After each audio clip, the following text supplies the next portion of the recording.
Hello and welcome along to Not Another Sports Pod, episode 11 with myself, David, and Mr.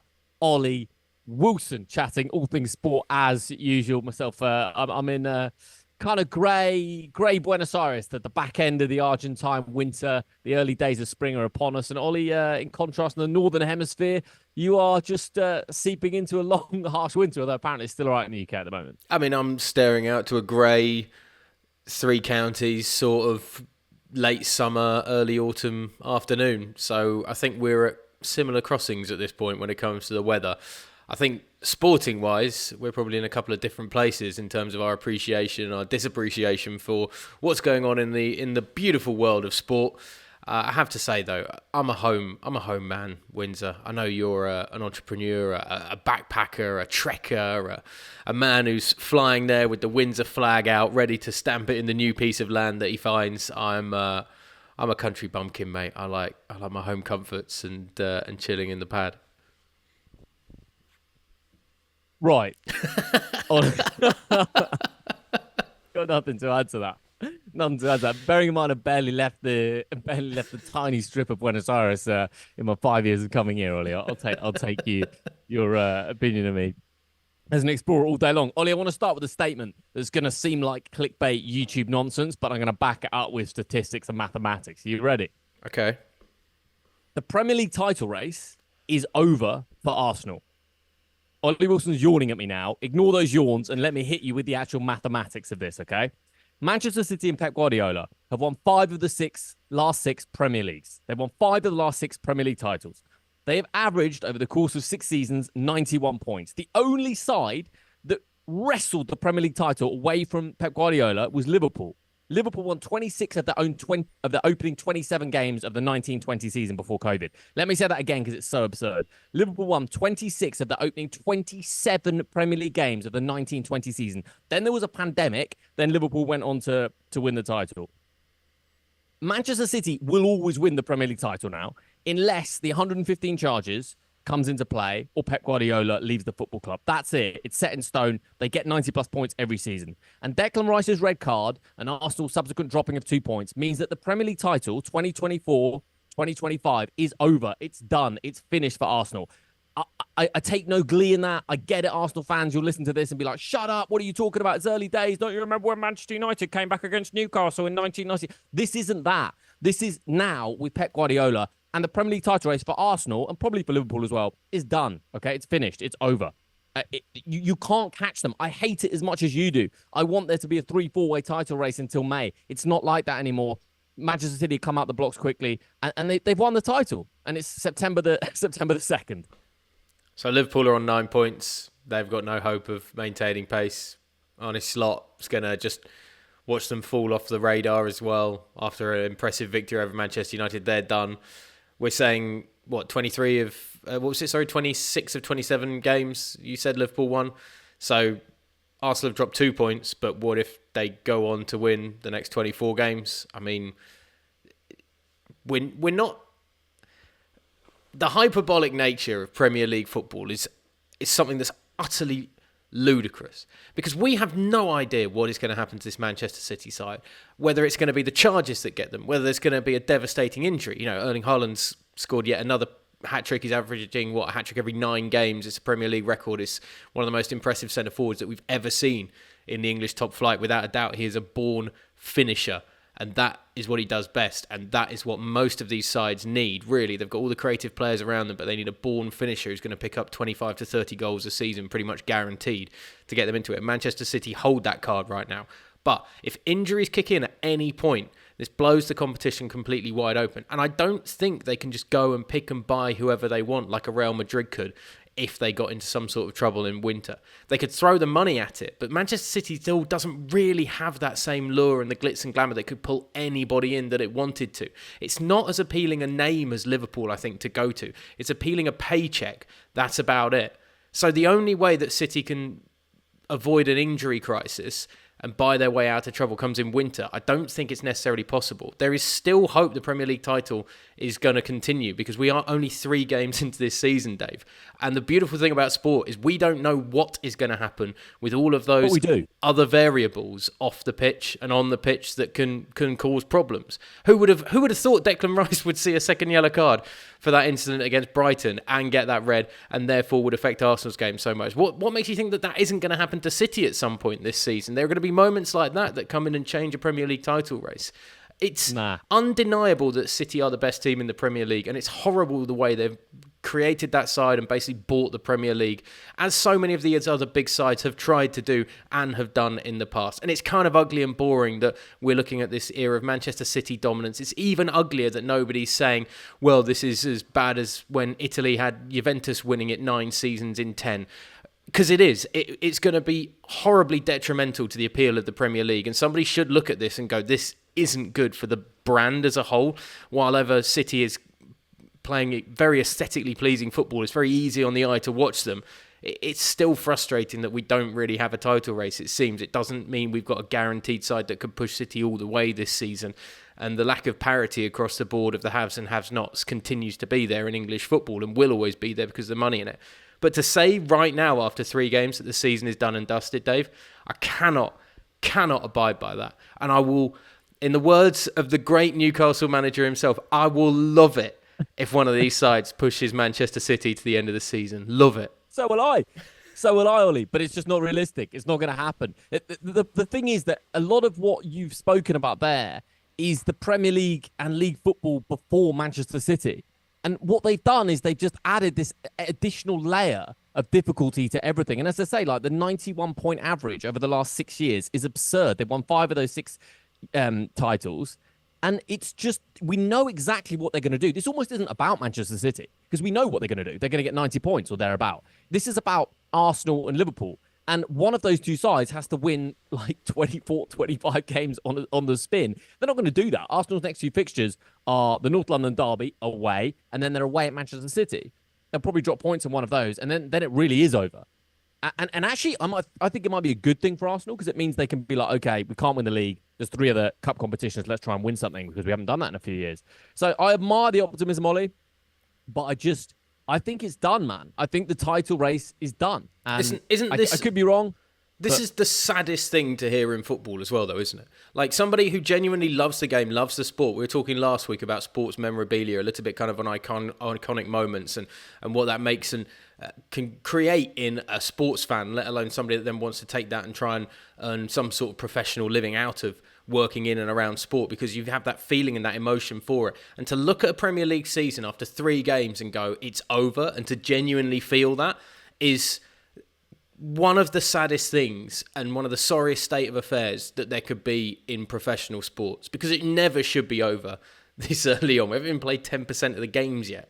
It should never be over this early on. And the fact that somebody like yourself can look at it and think, oh, God, Arsenal have already slipped up. We're seeing what we're seeing from City. This is done and dusted. It's kind of heartbreaking because that's what sports fans have to look forward to in English football for the foreseeable future. Until Pep leaves or until the exodus begins from Man City. And it will happen at some point. Pep's this is the last year of his contract, right? There's no indication whatsoever that he signs a new one. I was having this conversation with someone yesterday, Ollie. Most people think Pep Guardiola is going to leave at the end of the season, right? He's done everything he needs to do at City. He'll probably get out just before the 115 charges thing kicks in. It's clever timing. I don't blame the guy. It's a high-pressure job. He's won everything. He's possibly the greatest Premier League manager of all time. After Ferguson, you say. The only thing I think that could keep him at Manchester City is if they're innocent, which, snigger if you must, but do you know what I mean? They could be innocent. Maybe they've got great lawyers and the 115 charges get battered away or they only get like a 4.6-point deduction. And I wonder, Ollie, if that happens, let's say City were guilty of a couple of the 115 charges, they got an 8-point deduction, which wouldn't really change anything, to still finish second the year after, whatever. I wonder if Pep Guardiola, at the end of this season, he'll have 7 Premier League titles. Ferguson had 13. I wonder if he looks at that and thinks, if I stay for 7 or 8 more years, I'm going to get another 6 titles. And then I'd be level with Ferguson on 13 titles in way fewer years. And then I will be unquestionably the greatest Premier League manager, the greatest manager in English football of all time. I want that's the only thing I think that could keep him. Yeah, I mean, it's just not a conversation that I'm willing to get into about Pep Guardiola and his managerial credentials when he's somebody that walks into every single job that's in the best position that you could be in as a manager. Like, what Ferguson did at Manchester United was he created a dynasty, a genuine footballing dynasty in the Premier League, from a side that was underperforming and struggling to building that and then maintaining and running that. Sure, with additional finances that came with the success, but not in the same way that we're seeing with somebody like Manchester City or even a Chelsea that spend the earth, even United these days that spend the earth, obviously, in the modern day transfer market. What Pep Guardiola's done is he's walked into a room with unlimited cash, with arguably some of the best players in the world already there, and gone, yeah, okay, I'm going to pick up these guys, and these guys, and I'm going to play a style of football that everybody knows. He's a great motivator, and he's able to build a side that can consistently win, but he also isn't really a manager, in my opinion. He just buys in a few players and does the same old thing every single time. It's like, it's harsh, man. I just don't find it that interesting, this Pep Guardiola discussion, to me. I just don't see... Pep created a kind of football, maybe, and he got the best out of it at Barcelona, a Barcelona side he inherited that was already building that style of football. So I wouldn't necessarily even say that Pep started that style of football. He may have perfected that style of football at Barcelona. Then what did he do? He went and took a Bayern Munich job, which is maybe at that point in particular one of the easiest jobs on the planet in the top leagues around the world. Then he's gone to Manchester City, which is a side that has absolutely everything already, financial backing beyond the hilt, great players, great scouting network, and in the Premier League, all the attention on him. It's impressive to win. It's more impressive what, say, Jurgen Klopp did at Liverpool than what Pep Guardiola did at Manchester City, without a doubt, in my opinion, without a shadow of a doubt. But why make life harder for yourself when it doesn't need to be? If you're the best and you get offered the best working conditions on the best money and the best places, Ollie, why wouldn't you say yes? I'd say yes to that. So would you. If you got offered, for sure, you know, this is why I have no problem with. Or you went to Mongolia to cover the Mongolian world feed. Like, what are you going to do? Obviously. Yeah, obviously. But like, I'm just saying, like, we laud it like he's the greatest ever, but you're doing it in a very comfortable situation. That's all I'm saying. So okay, that's why I don't have a problem with Ivan Toney going to Saudi Arabia. Other people are saying, I want to disagree with you on that one, Hart. But can we just wrap up the Premier League weekend before we talk about Ivan Toney? Yeah, sure. Declan Rice, is it a red card for you? No, not a chance. It's absolutely ludicrous. It's one of the most insane decisions I've seen. Declan Rice gets kicked. I don't understand this. Yeah, because he tries to kick the ball away. Barely. Which you're not allowed to do. Barely. No, he's not, though. He's not like hoofing it away or anything like that. He's just rolled it away slightly. I saw one with Dan Neil the other week with Sunderland where he rolled it 3 yards away and he got booked. I mean, I get you're taking a hard line on this. It's so weird that officials are taking a hard line on this more than anything else. Like the back chatting to the referees, they were meant to take a hard line on, and then they bottled it 2-3 weeks into the season about 8 years ago. So we've seen this before where they take a really hard stance at the beginning of the season, then nothing happens, nothing changes, and then everything reverts back to type. I just find it a bit ridiculous that this is where we're making our stand in officiating in the Premier League.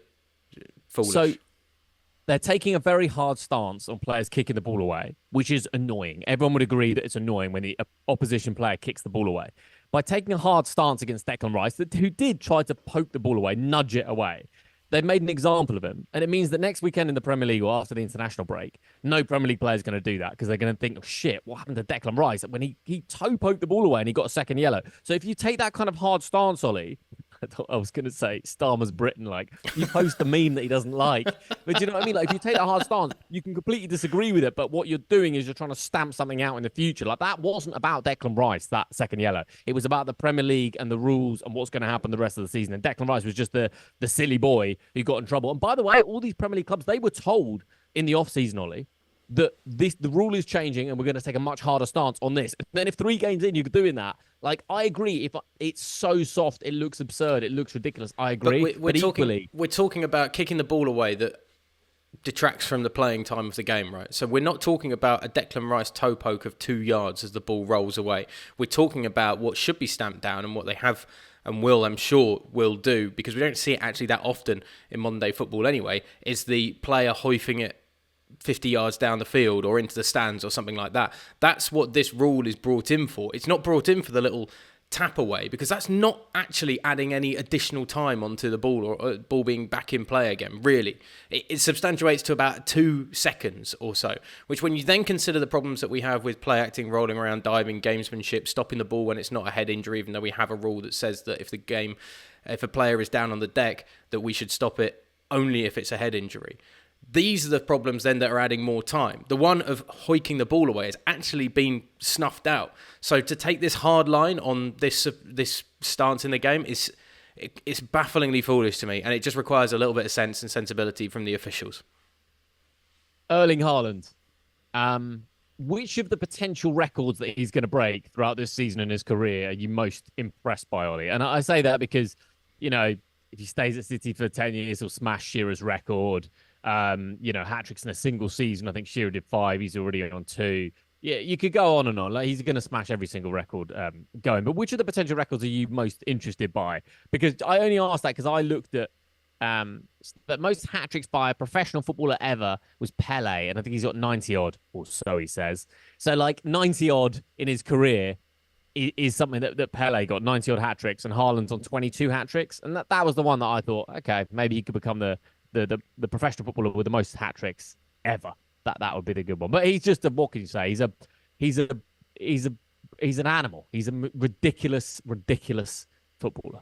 He's a complete centre forward. He's a bit of an old school centre forward, I think, in terms of he's about finishing, and he can finish from various areas on the pitch, which is fantastic. He's fast, he's physical, build-up plays neat and tidy, but it's just about getting his foot on the ball and putting it in the back of the net, which I think is such a pure, simple way to look at it as a centre forward, rather than thinking about in the modern day era these false number 9s and all that kind of stuff that we've had to deal with over the last few years. I just love an old school guy that's, you give him the ball inside 18 yards, no matter where he is, he's got an eye for goal and he's got the ability to be able to make it happen. I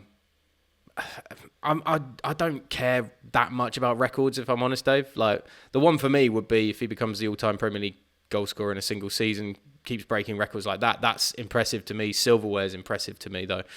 Being the guy that spearheads City winning a title, that's more impressive than an individual goal accolade, I think, personally, because I think trophies are where it counts at the end of the day, and he's going to end up with a lot of them at Manchester City, regardless of what you think about that. And I've made my peace with that. I think it's just a fun guy to watch, isn't he? Yeah, you can't take your eyes off him. Cannot take your eyes off him. He's ridiculous. There's nothing more to say about him. He's just insane. One thing I did want to say about him, Ollie, was this, and I don't think it really gets spoken about. He's born in England, right? He spent the first 4 years of his life in England before moving with the family to Norway. Yeah. The guy's got a British passport. Could have represented England at national team level. And look, he obviously feels Norwegian. His parents are Norwegian, spent his whole life in Norway. He's a Norwegian guy. And he obviously strikes me as someone that's quite, well, I don't know the fella, but it strikes me as quite patriotic. But if he was more cynical, man, he could think, well, Norway are never going to qualify, really, for an international tournament. And I could either play for them or I could play for England. And he's got an English passport and he could have qualified for England. And I tell you what, how fun would that have been, eh? End of Harry Kane's career, or they would have overlapped. You would have had a Haaland Kane front two for a period of time. Haaland Kane up top with Bellingham sat between them as the number 10. Not bad. Go 5-3-2 and make it work, yeah. 5-1 every week suddenly. We're not just talking about in Munich. We're talking about every single game, surely. Incredible. Do you think as a player he'd look back at that? If obviously it seems unlikely that the great surge of Norwegian international football is going to propel him to a position where he's going to be able to win a major tournament with the country. Never say never. International football's a crazy thing, and perhaps the most pure sort of footballing competition. But do you think a player like him would look back at the end of the career and think, if I'd made a choice to possibly go and represent England, if maybe somebody had come to me with a little more urgency about playing for England rather than Norway, is that something I really respect it. I really respect it, Ollie, because I think we're in an era where, as anyone would do and I would do, like, people leverage their access to nationality to gain the best life for themselves, and that's completely understandable. And he so easily could have done that and been England's number 9 for a decade, but he's Norwegian. The guy feels like he's Norwegian, and that's why he's representing Norway. His parents are Norwegian, spent his whole life in Norway, apart from the first 4 years, spent his whole childhood then in Norway. So he obviously just feels Norwegian. I mean, it must have been supposed to him when he was about 16 and it was obvious at 16 or 18 he was going to be an insane footballer. And he's probably just had a chat with his parents, and he's just been like, "Well, why would I represent England when I'm a Norwegian fella?" So yeah, I actually really respect it. In all sports, it gets kind of abused. I remember there's a British tennis player, Bedene, something like that, and he was basically Slovenian, but then he used his British nationality to get funding from the LTA, and then he became Slovenian again, and then he became a Brit again. So he like denounced his nationality twice just to get rounds of funding, which I sort of really respected because it's so cynical. But no, I don't think you can regret that. If he feels Norwegian, he's Norwegian. Yeah, it's like having Kevin Peterson in the England cricket team. Like, not English, is he? Like, but fine. Well, no, he's South African, but we'll find a loose enough way to get him in, and becomes one of the best international players that we've had over the last decade or so. So yeah, yeah. Ivan Toney then, because let's have the case for and against. I assume you're taking the against then. I don't think he should have moved to Saudi. Yeah, you go first then, Ollie. No, I don't think he should have. If I was him, I would have, and I'm sure a lot of people looking at a career-wise would have taken going to Arsenal. Better step, puts yourself in a position to compete for a Premier League title. You could be the guy that turns it around. We had this conversation, a week ago, 2 weeks ago, about the kind of options for Ivan Toney. I don't begrudge him going to Saudi Arabia at all. You said it earlier, why not take the easy route? You go to Saudi Arabia, pressure's off. You don't have to worry about England call-ups because no one's going out to Saudi Arabia to watch you. You have to go and play football. You get paid a ton of money to do it. Your family never has to work again. You probably never have to work again after that. You only have to do it for a few years, come back, go to any other side that you really fancy. If you do well in Saudi Arabia and keep banging in goals and banging in goals and banging in goals, maybe there's a chance the England national team still look at you and think, well, okay, let's get him in some international friendlies, get him in the Nations League squad, let's see what he does. Considering what we see from athletes all the time across every single sport, athletes don't seem to care as much about rings and trophies as they do about generational wealth and making sure the family is set for 2-3 generations down the line. So I just accept it and I get it. That's what every heavyweight boxer is doing right now. It's what every golfer that's gone to live golf has done. That's what players do in the NFL, in Major League Baseball. Shohei Ohtani getting paid, what is it, like $30 a second or something like that with the LA Dodgers, and he's got all this money kicked back down the line so that he'll get it eventually when he leaves California, so he won't have to pay California taxes on it, all this kind of stuff. Everybody's doing this to get their money out of the sport that they're in. So I don't mind it at all. Go and do it, Ivan Toney. Like, it's a shame. It really is. It'd be far more interesting to see him compete, but I have no begrudging feelings whatsoever. Go and get paid, get your money, go and just make sure you enjoy it. It'd be rubbish if you went there for, say, 2 years, getting a ton of money, and then you came back and you were just miserable and like it was a rubbish experience for you because you've made your bed. Right, go and sleep in it, and it's a bed probably made of gold plate and rich wood, mahogany wood. So all the arguments about money, about generational wealth, are valid if he was going from being a barista in a coffee shop to playing in the Saudi Pro League. But he's a Premier League footballer, Ollie, on a Premier League footballer's wage, on a wage that would have gone up if it had joined Arsenal or Chelsea. If you are on a Premier League footballer's wage for years and years, you can create generational wealth unless you're an absolute fucking idiot, basically. Mate, you can literally buy, over the course of your career, you can buy 50 to 100 flats or houses in the UK, and you can put it in your will that the second, third, fourth, fifth generation down the line, your family won't be able to touch it until 2050, 2080, 2120. Like, you can create generational wealth without going to Saudi Arabia. You can do that on a Premier League wage. Now, I would accept all those financial arguments if he was going from an average job where you're struggling to survive to a Saudi wage, but he's not. On a Premier League wage, you can quite obviously create generational wealth.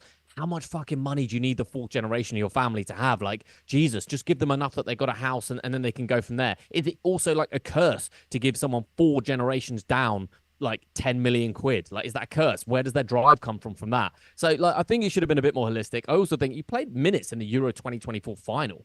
Like you're 28 years old. You're at the peak of your powers. Arsenal wanted you, man. Arsenal need a centre forward. Like, drop your wage demands to 50 grand a week, 80 grand a week, as opposed to 220 grand a week, and fucking play for Arsenal and have a tilt at a Premier League title. Pity for him, the title race is already over. But I mean, that would have been a decent shout. That would have made way more sense to me. Sign a 4-year contract with Arsenal and leave after 3 years, then go to Saudi. I think there's an element where you just have to call a spade, and it's greed, man. It's nothing more, nothing less. Dude, what did you say though a few moments ago? Like taking the easier route. It's an easier route. Yeah, but I'm a hypocrite. I'll say one thing and then argue the next, Ollie. But that's what I mean. It's an easier route. Why would you go to Arsenal and get paid less when you can get paid? He's getting £403,000 a week.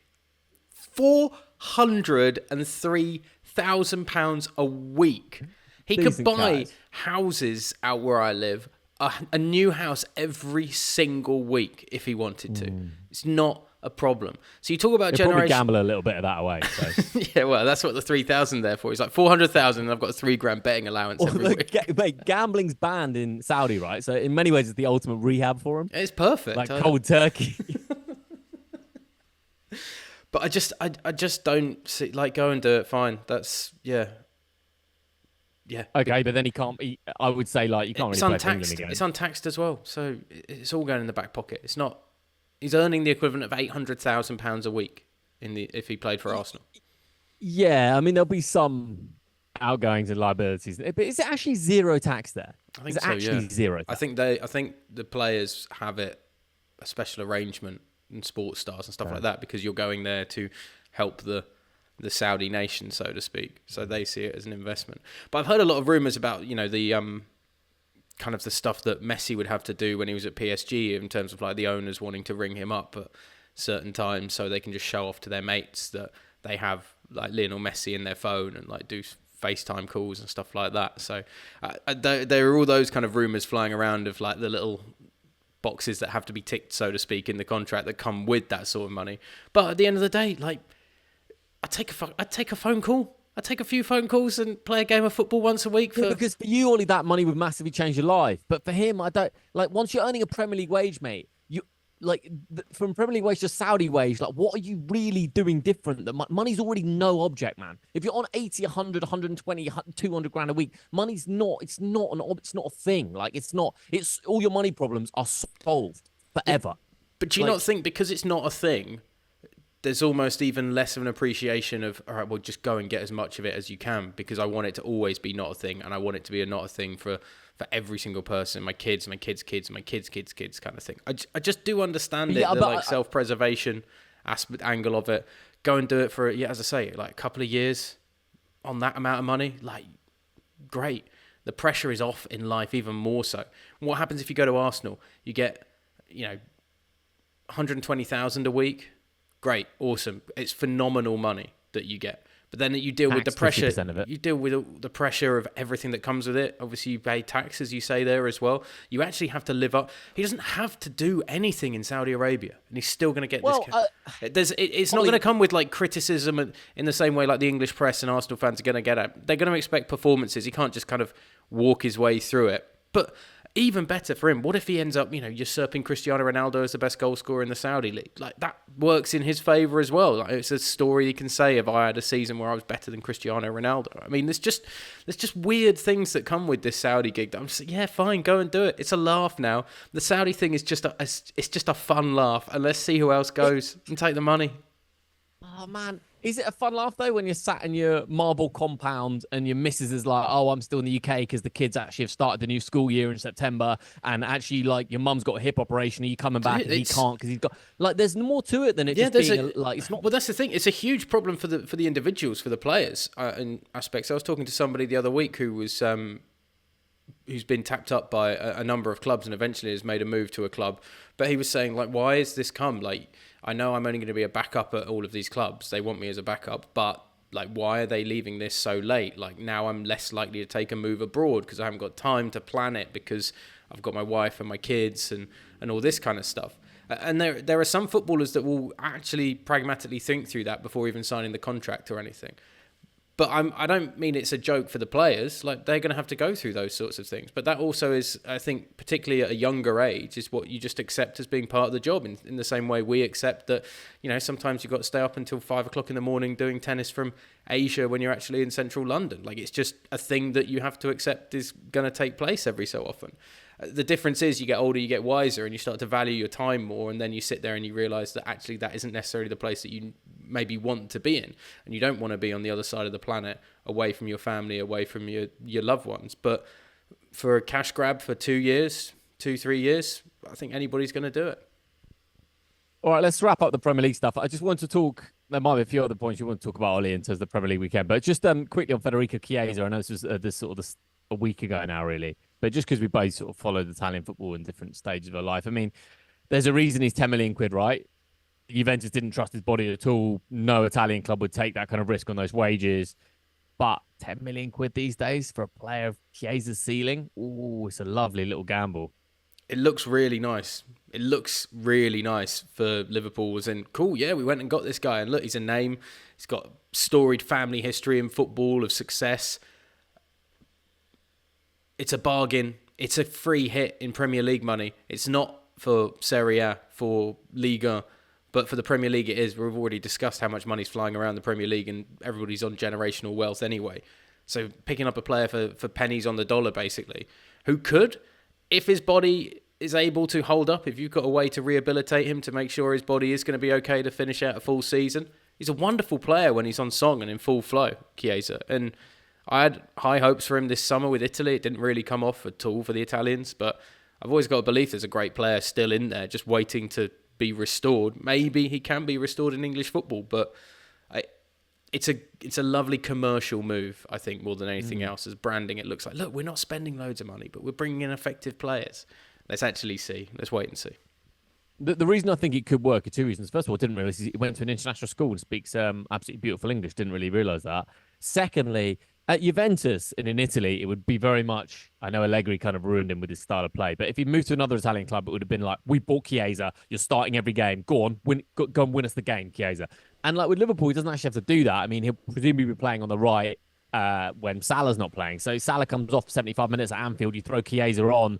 Yeah, I mean, obviously there's an element of expectation, but really the pressure's off him a little bit, and he won't be expected to drag Liverpool kicking and screaming like up the table. He's very much like, right, it's a Champions League night, let's play Chiesa, or like he's playing in the FA Cup, or Salah's coming off after 60 minutes to save his legs, let's chuck Chiesa on. I don't know. I think there's an element of freedom with that. That poor Burton Albion third round draw when they're thinking it's going to be the Liverpool reserves and it's Chiesa tearing them apart for 90 minutes. Yeah, I see what you're saying there. No, it's great. It's in the same way, like I'd have loved for him to have stayed in Italy and maybe gone to Milan and been the guy that, if they want to cash in on Rafael Leao, or if they want to just have a 1A and 1B kind of thing with Rafael Leao, Pulisic and Chiesa just in a rotation of a three that could be a wonderfully mobile attacking force around whichever centre forward they want to use.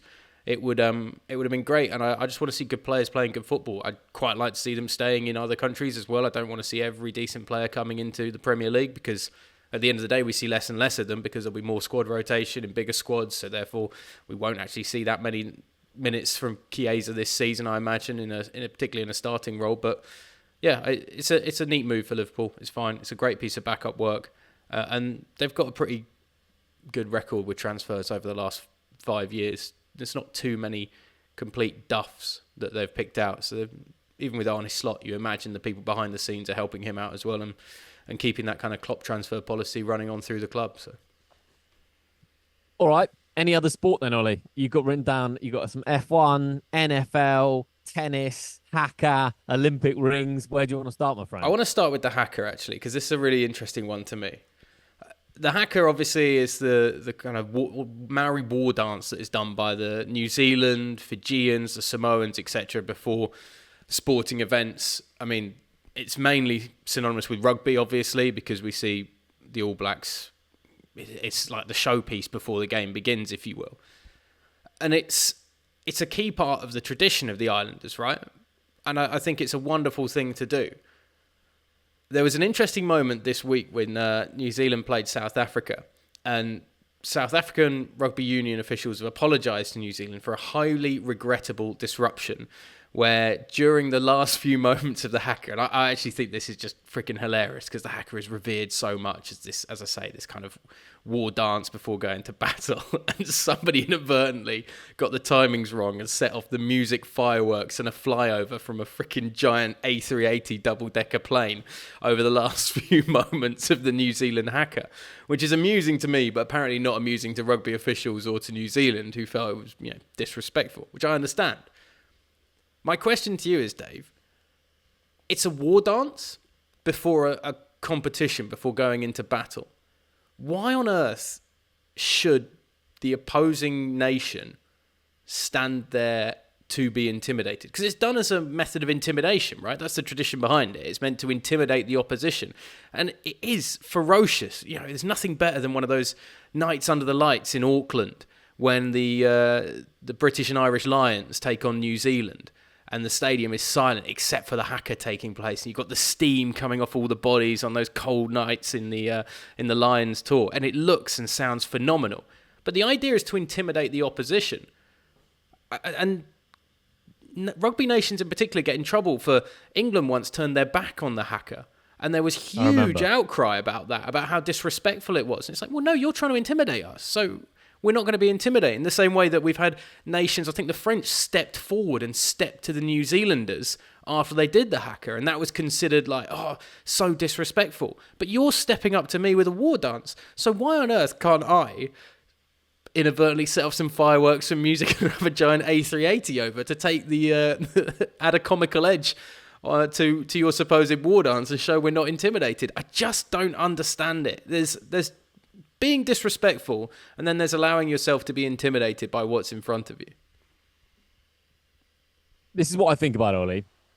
I think they should be allowed to perform. Say again? Doesn't care. It's rugby, so he just doesn't care. No. First of all, I'm not... Presumably, whenever New Zealand play, they're allowed to do the Haka. I think that's correct, because I've seen it in... So I think they should be allowed to do it in all home matches when they play in New Zealand. Right? Or Samoa, like the Samoan version, whatever. But I don't think they should be able to do it away. I don't think you should be able to go to France and be able to do it. I don't think you can go to Argentina. I don't think you can go to Australia and do it. Because it's a part of your identity, your culture, your history, your tradition, and it's about your country. I wouldn't take my culture and try and, force it on another land, basically. Dave Windsor goes into the culture wars problem. Here we go. What are you talking about, problem, Ollie? I don't know anything, man. Don't arrest me. But I'm just saying that, I think they should be able to do it at home. I don't think they should be able to go away and be like, this is Maori culture on someone else's turf. I think that's deliberately antagonistic. Obviously, it's kind of fun, and I agree. I think if you're going to do it on someone else's, if you're going to go to Twickenham, and you're going to do the Haka, then I think you should be fully prepared for some kickback. And I think the opposition team should be allowed to pass the ball around, kick it around themselves, turn their backs to it, not turn up, have a little chit chat, and do an Irish jig, whatever they want to do in opposition. So at home, fine, that's your country, man, that's your culture, go for it, intimidate people. But away from home, don't get it. Don't think it should be allowed. Yeah, it just feels weird that it's so revered and it is a great spectacle to see, but there are all these kind of unwritten laws around it that have to be abided by for no other reason except to benefit New Zealand more than anything else, which is the kind of the crux of the argument that I think it is. It's massively biased towards New Zealand in terms of it's a big asset for them for that last moment, and then before going into battle, as I say, and the fact that you can't do anything in response. I mean, the English response would be stand there with a 20-pack of cigarettes and a pint glass, and at the end of it, the England team start lobbing half-drunk pint glasses over across the New Zealanders or something like that. That's our culture. That's our tradition, what do you want from us? You've seen our war dance. If there's some good... We'll leave some crap decking furniture around the place, and we can start throwing that like we do when all the football hooligans go down to Marseille. I think the biggest counter would be just to warm up. Just don't even face them and just kick the ball around amongst yourselves. It doesn't exist. What are these people doing? That kind of stuff. I think that'd be the biggest kind of two fingers. Yeah. All right, that's sorted. The Olympic rings debate as well.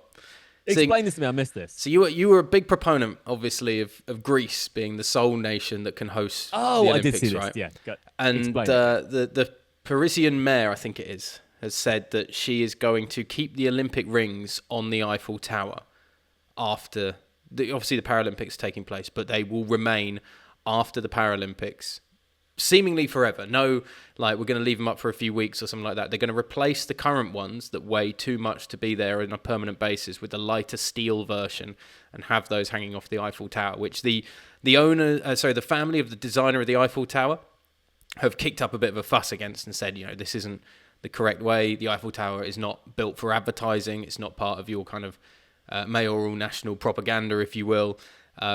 We don't want to be involved. We don't want the Eiffel Tower being involved in that way. You haven't asked anybody. You've just said this is going to be the way.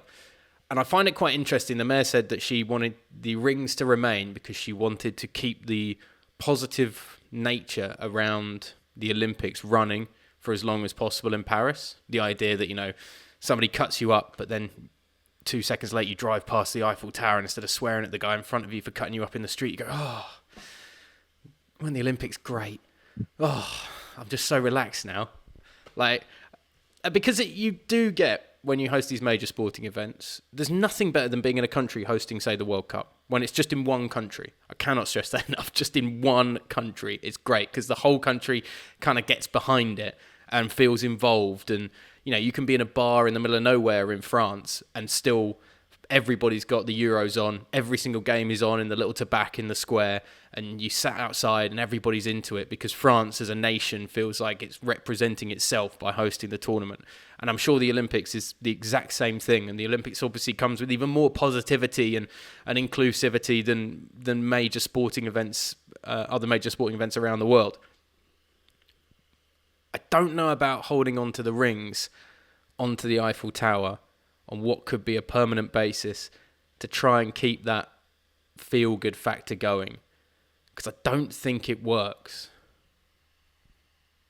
Well, it doesn't work. It's absolutely ridiculous. How about you clean the shit out of the Seine first before worrying about the Olympic rings on the Eiffel Tower? They tried that. Honestly, and they were one of the most ridiculous suggestions I've ever heard. Rings on the Eiffel Tower, absurd. Almost not even worth talking about it. One of the worst suggestions. Why are mayors of cities so shit? Why don't you actually clean the streets and fix the crime rather than worrying about Olympic rings on some? It's so embarrassing. Fix the problems that people actually want fixed. Yeah, don't spend $1 billion fucking dollars on cleaning the Seine and still have feces floating around during the Paralympics. It's embarrassing. Well, yeah. Shouldn't the IOC as well be coming out and saying you can't do that? Shouldn't that be the situation? It shouldn't be decided by the Parisian mayor or anything. The IOC should be saying, look, you hosted the games and you got the glory of hosting the games, but the games aren't Paris. They've got a storied history in Paris, of course, but the games aren't Paris. And it goes back to my thing you were talking about with Greece. If there's going to be a permanent set of rings anywhere, it's in Athens. That, or in Olympia, obviously in Greece, actually would be more apt than anywhere else. That's where you would keep a permanent setup for the Olympic rings. The IOC should step in and say, you cannot use our logo as an attempt to keep a feel-good factor around after our competition is done and dusted. This isn't the legacy of the games. The legacy of the games is using that feel-good factor to then do positive stuff around Paris and potentially using the money, the revenue that came in from the games to do things like help support the people in the city and around the country, etc.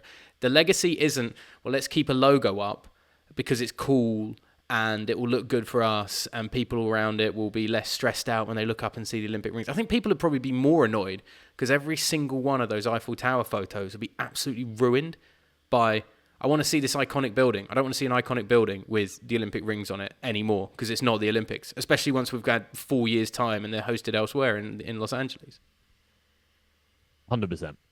Very, very odd. And then we got, I don't know, I was just interested in the Formula One. Oh, that was the other thing. The other dismal thing of this week. Can we just talk quickly about the Champions League draw? Yeah. How Cristiano Ronaldo had to press a button, 10 times during an hour and a half ceremony. The Champions League draw is not very interesting anyway, right? When it was picking groups. But at least there was an element of randomness that you could buy into because they're all pulled out of the pots. You see them coming out of the pots. In theory, there's no way they're all the same looking balls, so you can't fix it in any way. I find it weird. Warmer than others, but yeah. Yeah. I mean, that was always the on-running gag, wasn't it? That make sure you get the warm one first, and that's the one to pick up. But in theory, it was all done very fairly and at random. I don't necessarily trust. Like the draw itself looked stupid, just having Cristiano Ronaldo stood there at a podium just pressing a button, and there's video footage of him being taught how to press the button before the event, which is even more ludicrous. But I don't trust that this Champions League draw is like not, it's an AI algorithm or whatever deciding where the games go. But who's to say that algorithm doesn't have a code in it to make sure like these teams meet these teams every 2 years at least or something like that? It just doesn't feel as natural. It just doesn't feel normal. It's like the unnecessary computer addition to a system that worked perfectly, except obviously they've now changed the whole system of the Champions League anyway. Yeah, it's one of those things as well that nostalgically, everyone used to grumble about it at the time. Like all these footballers probably on a 10, 20 grand appearance fee, right? Got like Clarence Seedorf there shipped in to, pick out the ball. It was completely unnecessary. But everyone kind of loved the drama. Everyone loved complaining about it. Like, when's the actual draw going to start? Because you had, the top 5 saves from the 87 or whatever. So, yeah, I agree. I think it's ridiculous. Also, when the draw comes out and you have to look at your computer screen, you know what I mean? You're like really going into the screen and you're like, sorry, what? Here's the full draw, and you're like, I can't see anything. It's so ridiculous. What was wrong with the groups, man? Like, is this is literally just to make it bigger? It's just more is more, isn't it? Yeah, it's bigger. It's more games. They think as well because bigger teams will have more opportunities to meet each other as well. That there'll be like more cult rivalries, etc. I mean, I sent you a link to the official UEFA Champions League video explaining it, where Zlatan makes a joke about, you could even call this a Super League, and the guy, the head of UEFA, cuts him off and is like, don't say that, Zlatan. But it's creating a Super League at the end of the day. And I'm not massively against the format, and that it kind of makes sense. The top 8 go through to the round of 16. The next 16 have a playoff round to see who will face the top 8 in the round of 16. And the other 8 don't drop into the Europa League at all, and they're just out of European competition. At least that way, there's no kind of like silly mess of, oh, well, they didn't do enough in the Champions League, but they still get another go elsewhere. It's like, no, you don't. You failed, you're out, you're done. Let's be on with it. It's more games, which... it's just the way the footballing world is. It's always going to be. It's 6 now, it's 8. So it's just the state of affairs. More games, more opportunity, big sides, more chances for Champions League football to be on TV and generate more revenue. And it's fine. It's going to be fine. As a tournament, we're going to enjoy it. Like eventually, we'll always come round to it. It's what we do as football fans, because we'll get sucked into a couple of juicy ties in the group stage, and we'll get down to the end of it where somebody wants to be in the top 8 and not have to go through the playoff stage, or somebody's had a shocker and is clinging on to try and stay in European competition at all and is looking to get into the top 24. It just seems a bit silly where like the top 24 go through. I think that seems a bit odd more than anything else. But yeah, I think I said last week, simplicity scales, complexity fails, and I think it's something like that again. But yeah, I don't blame the organisers for trying to change it. In terms of the Super League, I could talk about this all day, but yeah, I mean the Super League was it was some odd Harry Potter good versus evil thing, when in reality it wasn't at all, and we're going to end up with the Super League anyway, and we kind of already have that. But all right, before we talk about NFL and F1, Ollie, just want to talk about attendances, because I sent this to you over the weekend. I found it fascinating. Let me just dig it out, actually, So the average for football attendances in the world, the average highest attendance is from River Plate of Argentina of 84,567 supporters. And I just think in a country with 40% poverty, 40% of people in Argentina live in poverty as of 2024. That is an absolutely crazy statistic. An absolutely crazy statistic. Not at all. And it kind of, the poverty in the country, Ollie, kind of explains it too, because, when there's desperation and, you desperately need hope and you need an outlet and you're frustrated, then football often becomes the outlet. And like the tickets aren't cheap, man, really. Like they're not that cheap. So to fill that stadium every week and to have the highest average attendance in the world just shows, first of all, how much Argentines love their football, and secondly, how like the economic state of the country can sometimes lead to better, more vociferous crowds. It doesn't surprise me at all, though, because River Plate have this great stadium, can fill, 87,000? Is it 89,000 now? The Monumental. River Plate is in the richest part of the city. It is generally followed by the richest people in the city of Buenos Aires. You've also then got... You say ticket prices aren't cheap. I mean, Joel pays our friend Joel Richards pays a membership, and he can pick up tickets for 30 quid each, I think it is, which English terms isn't much. Argentinian terms, it's actually quite a bit of money, but they're still not terrible.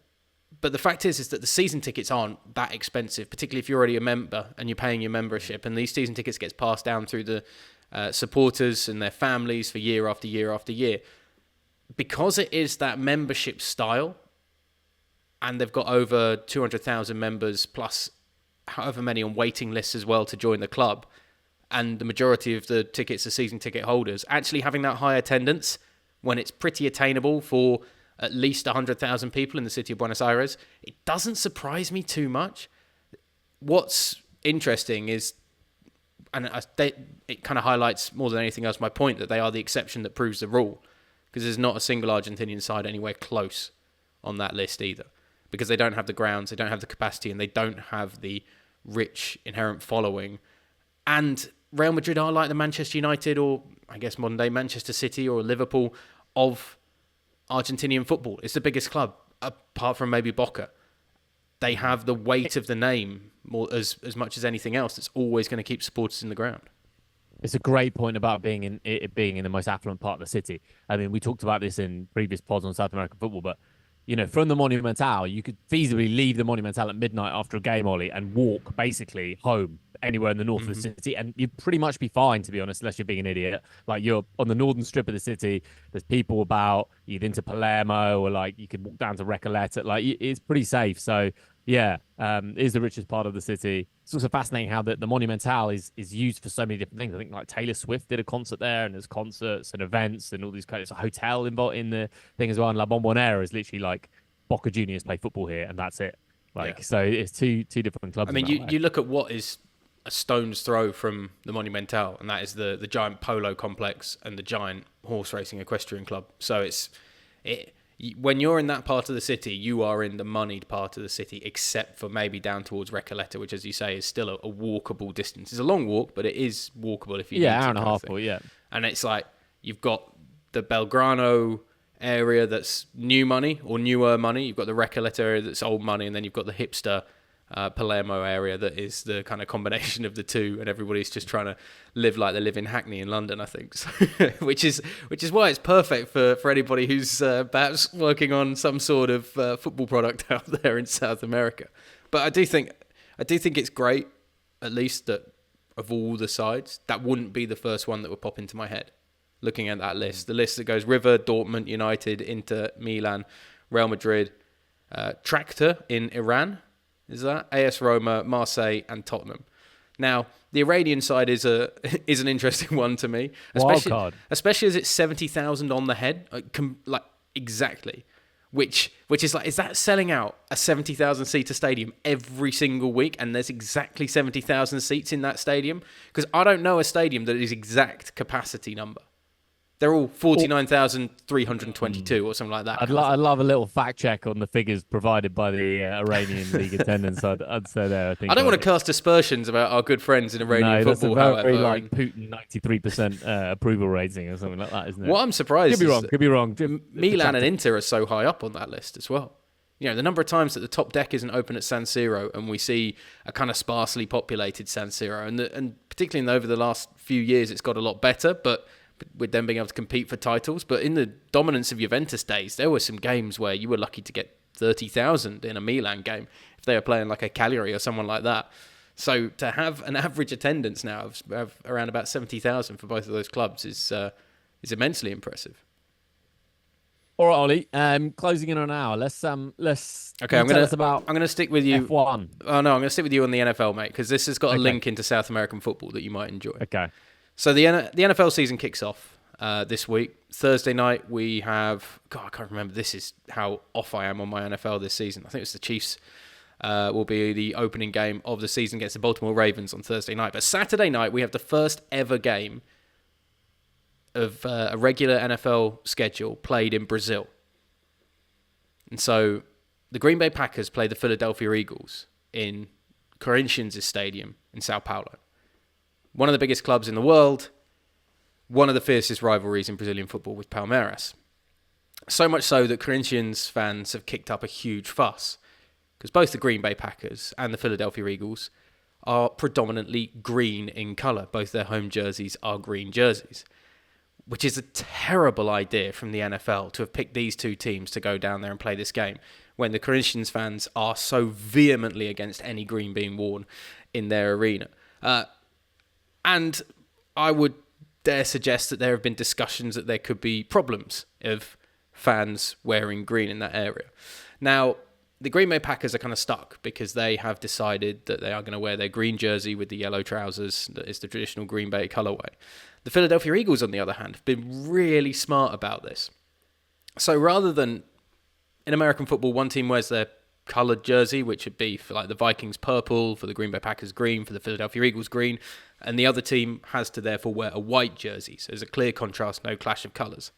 So the Eagles have gone with a white jersey, but they're going to, instead of wearing green trousers and having a green helmet, they've got a special colourway that they use every so often. They have basically what's called a blackout night sometimes, where they wear all black jersey, black leggings, and a black helmet. And the Eagles are going to use black helmets and black leggings and a white jersey to make sure that they're not wearing any green, which I think is such a good way, because not only is it not wearing green to win the home fans over in Sao Paulo, or the Corinthians fans over, it's also the colours of Corinthians, which is even better, just to pull in a few of the local audience to get them on your side. And I think making just a small gesture like that, and I know I'm biased because I'm a Philadelphia Eagles fan, it's just such a smart way when you're going into a new market, when you're opening up this potential South American game, and regular game down kind of south of the border, potentially Brazil, potentially Argentina to come as well, possibly,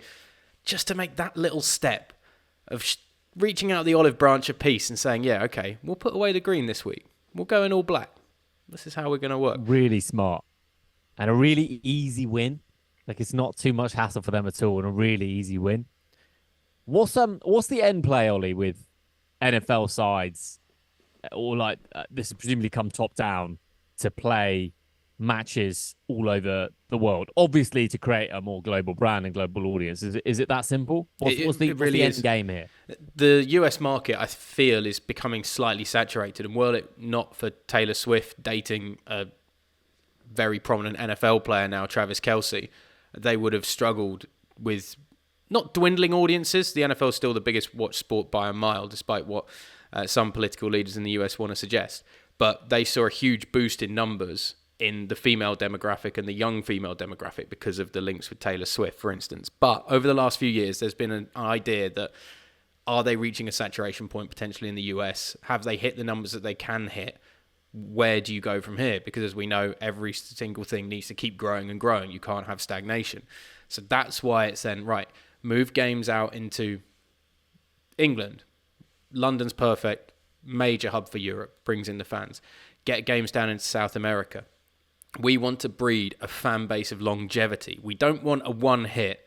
The worst thing the NFL sees is taking a game down somewhere like Brazil and then there's no long-term growth afterwards. The idea is to create, in 10 years' time, from that one game, 20 more fans for every one fan in the stands at Corinthians, for instance, to have it expand the marketplace for jersey sales, for paraphernalia, for maybe higher game attendances down there at bigger stadiums like the Maracanã or somewhere like that. Although I don't think it would be able to fit an NFL field in the Maracanã. But that's the play. And to the point that the NFL has created teams and given them areas that they have almost marketing rights in. So the Los Angeles Rams, right, won the Super Bowl a couple of years ago. Very much the glossy Hollywood of the two teams that are in Los Angeles right now, them and the LA Chargers. So they have marketing rights assigned to them by the NFL for China, because that's where they really want to go and expand the market and expand the NFL's territory in China, for instance. So if we take the Hollywood team and try and bring that kind of Hollywood vibe to the Chinese, that's where we go. England, because we've got a bit of history with people like the Chicago Bears, the Washington Commanders, and for some reason the Minnesota Vikings have been, and the New York Jets, we've been assigned those four teams. They have kind of marketing rights in the UK to try and boost sales and boost the impact of those teams in these areas. So the globe's been split up by the NFL and the teams that they have, and this is just the next step of expanding it. I was almost going to go. I was almost going to go to it, but it's a long way to go. It's a 13-hour flight really for for one game of American football. I'm dedicated, but I'm not that dedicated. It would have been a cool one though. Yeah, Brazil makes a lot of sense in many ways because Brazil's got to be one of the easier markets to capture because actually Brazilian US culture is not that dissimilar. And there's 200 million people in Brazil, and that's a really. It's got the wealth as well. Brazil, of all the South American countries, has got more money and more stability, I think, than the majority of the others. So it's the right market to try and break into. The only thing that they've messed up with, I think, why did you not try and put it in Rio? Because that was one of the reasons why I decided not to go, because Sao Paulo is a great mega city, but it doesn't have that pull for a tourist who maybe wants to go and experience that game from somewhere else. It doesn't have that pull of Rio. You could easily do a 5-day trip to Rio and have an NFL game in the middle of that, experience the culture, tick off all the boxes, Copacabana Beach, Christ the Redeemer, etc. NFL game, fly home. Whereas for me, I was looking at it and I was speaking to some of the guys out in South America and they were like, yeah, what are you going to do in Sao Paulo? I was like, I don't know. I hadn't even really thought about that. And they were like, fish restaurants would be all right. You and JC could be on the steaks and beers, I suppose. That would have been not creating new nicknames for you. I think we could just sit around a table and start sorting that out. I completely take the point. Like so many countries, just to the outsider, just have one city you want to hit, and Brazil's one of those. People think Rio. Same with the UK. You just think London, like straight away. Maybe Edinburgh, like a push, but not really. America's probably one of the very few places, Ollie, that people think. Probably New York, LA, Miami. Maybe they get the 3 out of it, but most countries do just have that one hit. All right, let's wrap up on the F1. Yeah, just finally, there's no better thing in Formula One than an Italian Grand Prix won by a Ferrari driver. It's beautiful. The surge of the crowd. They have a podium at the Monza circuit that's just outside Milan. That the podium presentation is almost hanging over the track slightly. They've got like an extended podium that goes over the pit wall. And so it brings that podium celebration even closer to the normal supporters, that as soon as the race is finished, they open up the trackside gates and the fans are allowed to get onto the track and go down towards the podium celebration. I think Italian atmospheres in general for sporting events, there's not many things are better than the atmosphere in a big Serie A game.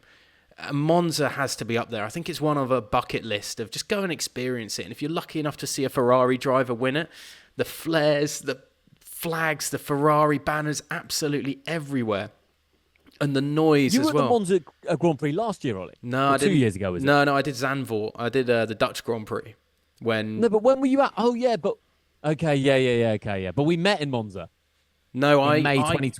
I came in that weekend for... That was May 2022 or 2023? Yeah, that was for TNT. That was pitchside for the final game of the Serie A season I got to do. No, I remember. That was the bucket list, and that was probably the best individual day of sports broadcasting I've done. No, that was... I never got to do Monza, but we met up in Monza. But it's just a wonderful thing, I think. The red car... the only thing that you need now is a Italian driver to win it for Ferrari, as opposed to Charles Leclerc that's monegasque. But it's something special. There's not many moments.